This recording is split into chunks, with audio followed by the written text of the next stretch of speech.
今期國度1分鐘會同大家一齊數算俄梅爾。俄梅爾 Omer 意思係一束小麥或者大麥嘅禾捆，佢嚟自利未記23章15至16節。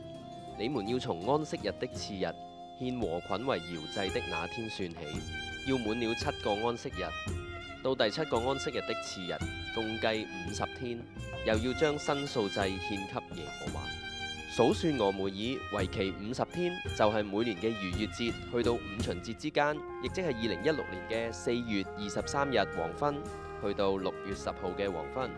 數算俄梅爾嘅意義就係為咗記錄初熟嘅麥穗，並且喺50天裏邊細心栽培，最後將結出嘅初熟果子獻俾神，神就會超自然咁樣祝福我哋有豐富嘅收成。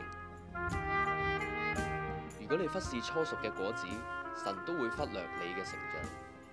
冇嘢比不良嘅品格更能夠偷走你嘅命定。當我哋每年都咁樣做，神應許過我哋會有加倍嘅豐盛。當我哋做神要求我哋做嘅事，並且經營神俾咗我哋嘅恩賜，我哋就會進入豐盛。以色列人係點樣數算佢哋嘅俄梅爾呢？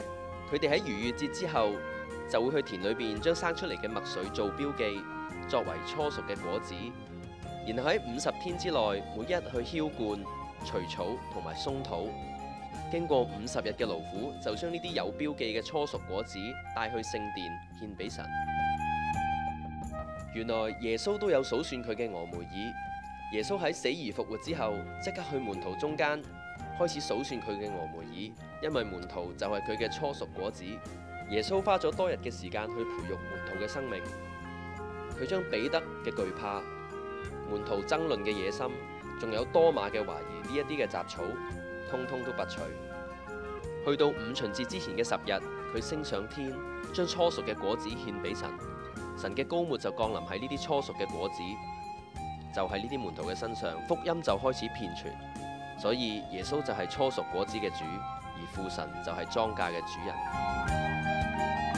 今時今日，我哋都能夠數算自己嘅俄梅爾，我哋可以進入自己內心嘅禾場，去數算自己尚未開發嘅才幹同埋恩賜。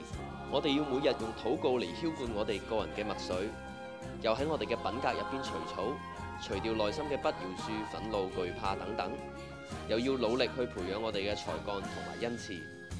最後過咗50日，帶着我哋初熟嘅果子，就係我哋呢啲恩賜去獻俾神，去表明我哋嘅信服。